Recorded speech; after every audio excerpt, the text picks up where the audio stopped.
नमस्कार विद्यार्थी मित्रांनो, पी फॉर पॉलिटी या सिरीजमध्ये आपण पॉलिटी, गव्हर्नन्स, कॉन्स्टिट्यूशन या सगळ्याशी संबंधित चालू घडामोडी आणि त्याचं कॉन्स्टिट्यूशनल बॅकग्राऊंड याविषयीची चर्चा करत असतो.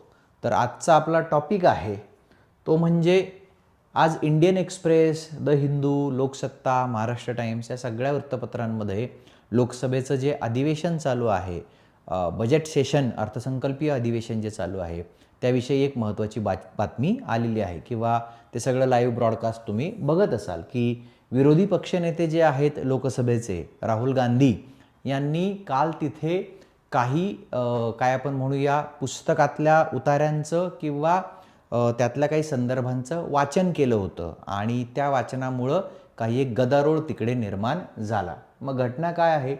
4 स्टार्स ऑफ डेस्टिनी हे जे काही पुस्तक आहे, 4 स्टार्स ऑफ डेस्टिनी हे बघा, जनरल मनोज मुकुंद नरवणे, MM नरवणे हे जे काही आहेत, former chief of army staff 2019 ते 2022 या कालखंडामध्ये ते त्या पदावर होते. यांचं जे मेमॉयर आहे किंवा साध्या भाषेमध्ये आत्मचरित्र आहे, जे पेंग्विन रँडम हाऊस या प्रकाशनगृहाकडून प्रकाशित होणार आहे. तर त्यातल्या काही भागाचं वाचन जे काही आहे हे लोकसभेचे विरोधी पक्षनेते असलेल्या राहुल गांधींनी तिथे केलं आणि त्या पुस्तकातली 31 ऑगस्ट 2020ची एक घटना जी काही आहे ती त्यांनी तिथे उद्धृत केली की कशा पद्धतीने भारत चीन यांच्यामध्ये जे काही स्टँड ऑफ आहे आणि तिथे काही लष्करी घडामोडी झाल्या त्या संदर्भात नरवणे यांनी जी काही आठवण लिहिली आहे की I have been handed a hot potato, की माझ्याकडे एक प्रॉब्लेमॅटिक सिच्युएशन जी आहे ती सोपवली गेली. हॉट पटेटो हे नाव नाही इंग्लिशमध्ये, त्याचा अर्थ होतो की एखादी अशी प्रॉब्लेमॅटिक सिच्युएशन जी आहे ती तुमच्यासमोर येणे जी डिफिकल्ट टू हँडल आहे, अशा पद्धतीचं त्यांनी तिथे उतारा उद्धृत केला आणि मग त्यावर सगळी चर्चा जी आहे ती सुरू झाली. मग आता मुद्दा जो येतो की इंडियन एक्सप्रेसनी आपल्याला जे बघायचं आहे तर तिथे अशी बातमी केली की सायटिंग हाऊस रूल्स, आजचा पेपर आहे हा, senior ministers including Rajnath Singh, Amit Shah and Kiren Rijiju objected to Gandhi reading from an unreleased book. From an unreleased book. एक तर हे पुस्तक प्रकाशित झालेलं नाही आहे अजून, हे पुस्तक अप्रकाशित आहे. कारण नरवणेंचं स्टेटमेंट आहे की मी हे लिहून ठेवलेलं आहे, आता मिनिस्ट्री ऑफ डिफेन्सकडनं जेव्हा त्याला परवानगी मिळेल तेव्हा ते प्रकाशित होईल. माझ्यापुरता हा विषय संपला आहे, मी हे लिहिलं आहे, आता पेंग्विन आणि मिनिस्ट्री ऑफ डिफेन्स जेव्हा त्यांचं एकमेकांशी काय कम्युनिकेशन होईल, त्याला ग्रीन सिग्नल मिळेल तेव्हा ते पब्लिश होईल. सध्या हे पुस्तक जे आहे अनपब्लिश्ड आहे टेक्निकली. मग त्यांनी म्हटलंय की invoking rule 349(1) of the rules of procedures and conduct of business in the Lok Sabha, speaker Om Birla directed Gandhi not to quote from a purported extract of the book. ज्याला आपण पर्परेटेड म्हणतो म्हणजे असा भाग की ज्याविषयीची सत्यता अजून पडताळली गेलेली नाही आहे आणि त्यांनी ते साईट केलं आहे, त्यांनी उच्चार केला आहे की 349(1) of the rules of procedure and conduct of business in the Lok Sabha. Rules of procedure and conduct of business in the Lok Sabha. तुम्ही थंबनेलवर जो 349A rules of procedure and conduct of business of the Lok Sabha या नियमाचा दाखला देत लोकसभेचे सभापती ओम बिर्ला यांनी म्हटलंय की तुम्ही हे कोट करू नका, की त्यांना सांगितलंय की गांधी नॉट टू कोट. मग 349(1) रूल बघायला पाहिजे, ज्याचा दाखला लोकसभेच्या सभापतींनी दिला आहे लोकसभेच्या एका सदस्याला की तुम्ही 349(1) नुसार हे कोट करू नका, हे आपल्या रूल्समध्ये बसत नाही, रूल्स ऑफ प्रोसिजर आणि बिझनेस जो काही आहे त्याच्यात हे बसत नाही असं त्यांनी म्हटलंय. म्हणून आता ही गोष्ट इथे येते की काय आहे. बऱ्याच जणांशी मी बोललो आज, तर त्यांचं मत असं आलं की ते पुस्तक जे आहे ते अनपब्लिश्ड आहे, ते अजून टेक्निकली प्रकाशित झालेले नाही आहे. मग खूप लोकांचा असा गैरसमज झाला की मग रूल्स ऑफ प्रोसिजर आहे लोकसभेचं त्याच्यातलं 349 असं सांगतो का की अनपब्लिश्ड जे पुस्तक असेल ज्याचं अजून टेक्निकली प्रकाशन झालं नाही त्याच्यातला उतारा वाचायचा नाही असं तो सांगतो का? खूप लोकांचा तसा समज झाला आहे.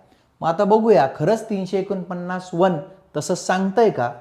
तत्पूर्वी काही टेक्निकॅलिटीज आपण बघूया की इथं मुद्दा येतो लोकसभेचे जे rules of procedure and conduct of business in the Lok Sabha याच्यातला 349 एक पिक्चरमध्ये आलाय.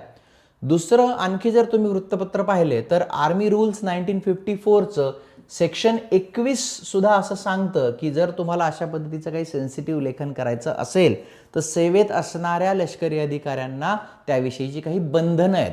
पण प्रॉब्लेम असा आहे की नरवणे जे काही आहेत, जनरल नरवणे हे रिटायर्ड आहेत आणि रिटायर्ड लोकांनी काय करावं याविषयी या सेक्शनमध्ये फारशी तरतूद नाही. त्यामुळे तिथे एक ग्रे एरिया राहतो, तिथं पिक्चर क्लिअर होत नाही.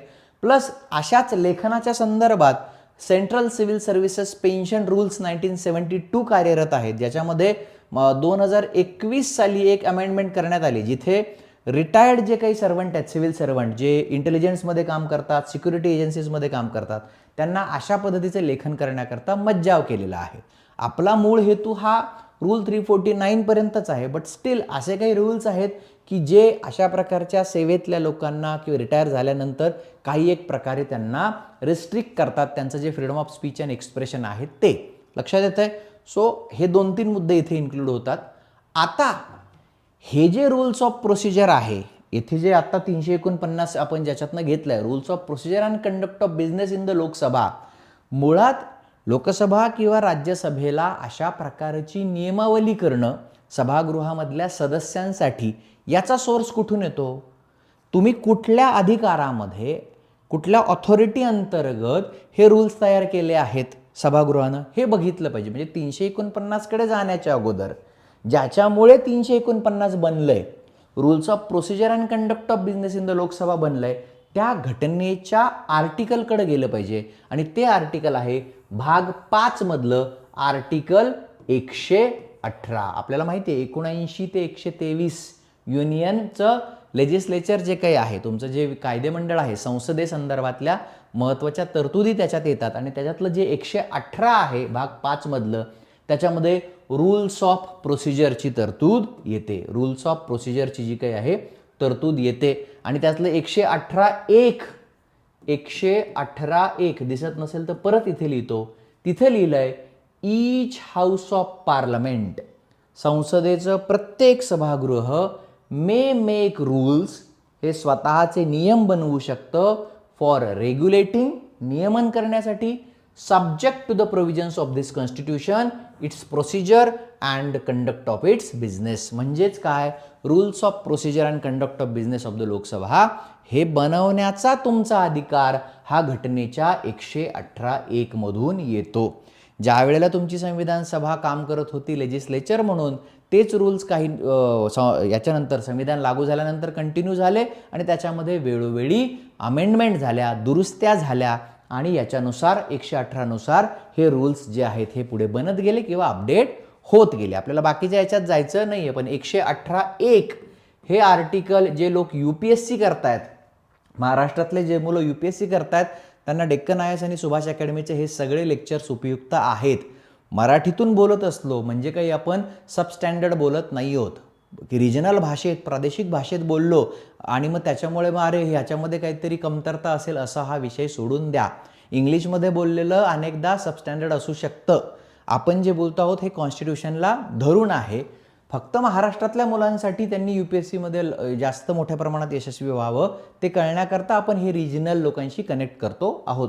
सो 118.1 मध्ये रूल्स ऑफ प्रोसिजर आहेत, ज्याच्यानुसार तुम्ही ती नियमावली बनवली आहे. लक्षात येत आहे? आणि मग आणखी आता एक मुद्दा पिक्चरमध्ये येतो की हे करण्याकरता संसदेच्या दोन्ही सभागृहांमध्ये कुठली समिती कार्यरत असते, तर ती म्हणजे रूल्स कमिटी, नियम समिती. आणि तुम्ही हे शिकला असाल, स्पीकरच्या बाबतीत आपण एक विशेष अधिकार त्यांचा पाहिला आहे की rules committee, business advisory committee आणि जनरल पर्पज कमिटी या तिन्ही समित्यांचे पदसिद्ध अध्यक्ष हे लोकसभेचे सभापती असतात. ह्या 3 कमिट्या तुम्ही तिकडे शिकलेला आहात. आणि ही जी रूल्स कमिटी आहे, लोकसभेमध्ये हिचे 15 सदस्य असतात, राज्यसभेमध्ये हिचे 16 सदस्य असतात. दोन्ही सभागृहांमध्ये ही रूल्स कमिटी असते. ह्याच रूल्स कमिटीच्या शिफारशींवर किंवा ह्या समितीकडेच काम असतं रूल्स ऑफ प्रोसिजर्स जे आहेत ते बनवणं किंवा त्याच्यामध्ये दुरुस्ती करणं. म्हणजे ज्या 349ची चर्चा आपण करणार आहोत त्याचे आपण सोर्सेस बघतोय की पहिला सोर्स आपण बघितला इंडियन कॉन्स्टिट्यूशन मधलं आर्टिकल 118 स्पेसिफिकली 1 ज्याच्यानुसार तुम्हाला रूल्स बनवण्याचा अधिकार मिळतो सभागृहांना, आणि रूल्स कमिटी अशी संसदीय समिती जी ॲक्च्युअल रूल मेकिंगचं काम करते. लोकसभेमध्ये 15 सदस्य, राज्यसभेमध्ये 16 सदस्य, आणि आपण बघितलं आहे की लोकसभेमध्ये जे सभापती आहेत ते लोकसभेच्या रूल्स कमिटीचे पदसिद्ध अध्यक्ष असतात. त्याचबरोबर बिझनेस ॲडवायझरी कमिटी आणि जनरल पर्पज कमिटी या तिन्ही समित्यांचे अध्यक्ष हे सभापतीच असतात. आणखी पुढे जर आपल्याला बघायचं आहे तर लोकसभेचे जे सभापती आहेत त्यांचे काही 3 अधिकार आपण बघायला पाहिजेत. 349 कडे जाण्या अगोदर लोकसभेच्या सभापतींचं स्थान काय आहे सभागृहाच्या बाबतीत ते समजून घ्यायला पाहिजे. ओम बिर्लांचा फोटो लावलाय की speaker is final interpreter within the house. लोकसभेच्या सभागृहामध्ये लोकसभेचे सभापती हे अंतिम स्पष्टीकरण देणारे असतात. कुठल्या बाबतीतलं? कॉन्स्टिट्यूशन, की घटनेच्या काही आर्टिकलचा अर्थ काय असतो याचं फायनल इंटरप्रिटेशन देणारे जी व्यक्ती आहे लोकसभेची ती सभापती within the Lok Sabha. Plus rules of procedure and conduct of business of Lok Sabha. 349 वर येण्याच्या अगोदर ही जी नियमावली लोकसभेनं 118(1) अंतर्गत बनवलेली आहे त्या प्रत्येक नियमाचं अंतिम स्पष्टीकरण काय आहे, त्या नियमाचा अर्थ काय होतो हे सांगणारी व्यक्ती आहे लोकसभेचे सभापती. म्हणजेच ज्यांनी आपण मगाशीच्या स्लाइडवर येऊया, फर्स्ट सेकंड पेजवर जे मी इंडियन एक्सप्रेसचं पान दाखवलं होतं की invoking rule 349 of the rules of procedure and conduct of business in the Lok Sabha, speaker Om Birla directed Gandhi not to quote from a purported extract of the big book. कारण काय, हे कुठून सांगतात ओम बिर्ला? कारण त्यांना लोकसभेमध्ये त्या rules of procedure and conduct of बिझनेसचं फायनल इंटरप्रिटेशन करण्याचा अधिकार आहे. आणि पार्लमेंटरी प्रेसिडेंट्स जे काही सगळे संकेत आहेत, जे काही सगळ्या परंपरा आहेत संसदीय, या तिघांचा सभागृहामध्ये फायनल इंटरप्रिटेशन करण्याचा अधिकार हा सभापतींना आहे. ह्याच्यानुसार ते त्यांना म्हणतात की 349(1) नुसार तुम्ही हे करू नका. इतर जे काही राजकीय वाद आहेत त्याच्यामध्ये मी जात नाही. म्हणजे सरकारचे मंत्री राहुल गांधींना सांगतात की तुम्ही गप्प बसा, राहुल गांधी त्यांना म्हणतात नाही मी वाचणारच, ह्याच्यात मी जात नाही. टेक्निकल बाबी आहेत की ओम बिर्ला त्यांना सांगतात 349(1) नुसार तुम्ही वाचू नका. म्हणजे पहिला मुद्दा 349(1) rules of procedure and conduct of business of Lok Sabha, ज्याचा सोर्स आहे घटनेनुसार 118(1) की तुम्ही रूल्स बनवा. आणि ते रूल्स बनवलेत आणि त्याचं इंटरप्रिटेशन कोण करणार? तर सभापती करणार आहेत. लक्षात येते? सो आता जे काही रूल्स बनलेत त्याची जी 17th एडिशन आहे, माझ्याकडे जे पुस्तक आहे rules of procedure and conduct of business in Lok Sabha, 17वी एडिशन आहे, रिसेंटच अपडेट आहे 2024 सालचं. त्याच्यामधलं आपण 349 बघूया. Rules to be observed by members, लोकसभेच्या सदस्यांनी पाळावयाचे नियम. आणि त्याच्यामध्ये 349 आहे जे आता आपलं चर्चेत घेणार आहोत. Rules to be observed by members in the house, सभागृहामध्ये सदस्यांनी जे नियम पाळायचे ते तुमच्या 349 मध्ये दिलेले आहेत. 349 rules to be observed by members in the house. UPSC प्रिलिम्समध्ये आगामी हा प्रश्न असू शकतो, किंवा राज्यसेवेच्या किंवा UPSCच्या GS2 मध्ये याच्यावर लिहायला येऊ शकतं की रूल्स ऑफ प्रोसिजर जे आहेत लोकसभेचे याचा कॉन्स्टिट्यूशनल सोर्स काय आहे, 349 मध्ये नेमकं काय म्हटलं आहे आणि हा वाद काय होता. So 349 rules to be observed by members in the house. मग आपण तो रूलच वाचूया की 349 मध्ये क्लॉजेस आहेत 1, 2, 3, 4, 5, 6, 7, 8 अगदी भरपूर आहेत. आपला मुद्दा आहे एक विषयी. ओम बिर्लांनी काय म्हटलंय? 349(1) नुसार जे काही आहे, आपण याला थोडंसं आता हायलाईट करूया, हायलाइटर वापरूया की काय म्हटलं? The house is in sitting, a member shall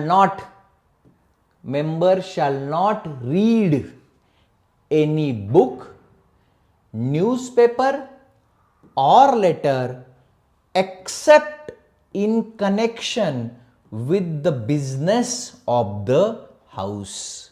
सदस्याने कुठलंही पुस्तक, कुठलंही वृत्तपत्र, कुठलंही पत्र वाचू नये जे accept in connection with the business of the house, सभागृहामध्ये जो काही व्यवहार चालू आहे त्याच्याशी संबंधित नसलेलं कुठलंही पुस्तक, कुठलंही वर्तमानपत्र किंवा कुठलंही पत्र सदस्याने वाचू नये.